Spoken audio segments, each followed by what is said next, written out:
Today, we're going to talk about a massive shift happening in education across the Middle East and North Africa.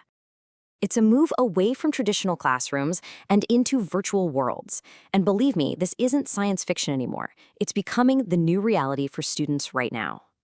And get this, we're not talking about some far-off future. This change is happening as we speak. Technologies like virtual reality, which can put you in a whole new digital world, and augmented reality, which adds digital layers onto our own world, well, these things are completely changing the game for education in the MENA region. So, what does this actually look like? How are these technologies really transforming the way we learn? Well, let's dive into the core idea here, the shift from just getting information to actually experiencing it. All right, let's break down the two main players. You've got virtual reality, or VR. Think of this as a total immersion. You put on a headset and you're transported somewhere else entirely, like walking on the moon or exploring ancient Rome. Then you have augmented reality, or AR. This is a bit different. It doesn't replace your world, it adds to it. You might use your phone to see a 3D model of a human heart appear on your kitchen table. Both are pretty incredible ways of mixing the digital and physical. Okay, the technology is obviously impressive, but why the MENA region? What makes it the perfect place for this kind of educational revolution to take root? Turns out it's a unique mix of demographics and some really smart planning. This number right here tells you almost everything you need to know. In many MENA countries, over 60% of the population is under the age of 30. That is huge. You're talking about a massive, young, and incredibly tech-savvy generation that's ready and eager for new ways to learn. They didn't just adapt to technology, they grew up with it. And it's not just a youth movement. Governments are actively pushing this forward. You can see it clearly with things like Saudi Arabia's Vision 2030, which is pouring resources into modernizing classrooms. Or look at the UAE's Smart Learning Program. It's literally designed to build a future-proof education system. And we're already seeing countries like Egypt, Morocco, and Jordan bring AR into science and tech classes. This is a serious, coordinated investment in the future. So we've got the tech. We've got this unique, ready-for-it environment. So what happens when it all comes together? What does this kind of learning actually feel like for a student in a classroom?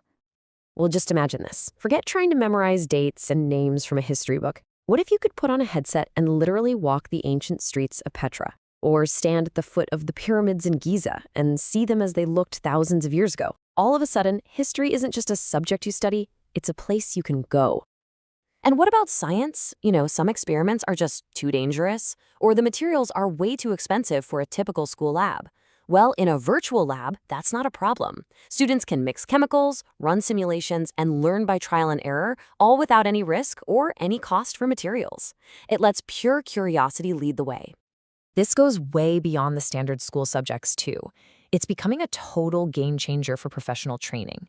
Medical students can practice difficult surgeries over and over in a risk-free setting. Technicians can learn how to do complex repairs on multi-million-dollar equipment.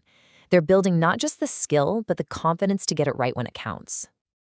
And here's the proof that it works. The research is pretty clear. Learning by doing, even if it's in a virtual world, can increase how much you remember by up to 75%. That's an incredible number, and it really shows just how effective this kind of immersive education can be. Now, of course, this all sounds fantastic, but we need a reality check. A revolution like this doesn't just happen overnight. There are some very real, very significant challenges to overcome before every student has access to this kind of technology. And these challenges are pretty big. For starters, the hardware, the headsets themselves can be expensive.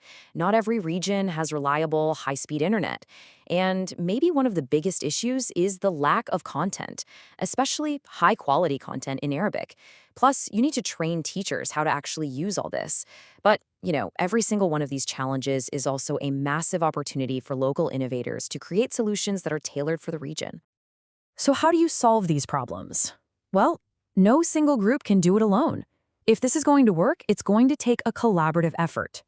Building the future of education in the MENA region is all about creating an ecosystem where everyone works together.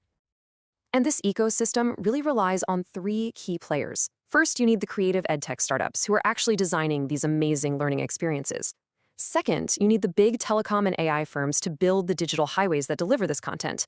And finally, you need smart partnerships between the public and private sectors to make sure no one gets left behind. So really, here's the bottom line. The technology is here. It's ready.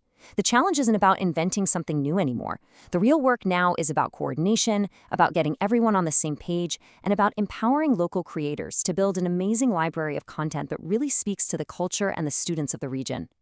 In the end, the question isn't if this technology will change education in MENA, it's going to. The real question is, how quickly can we move from these initial experiments to a full-scale transformation? Because the answer to that question is what will truly shape the future for a new generation of innovators and leaders.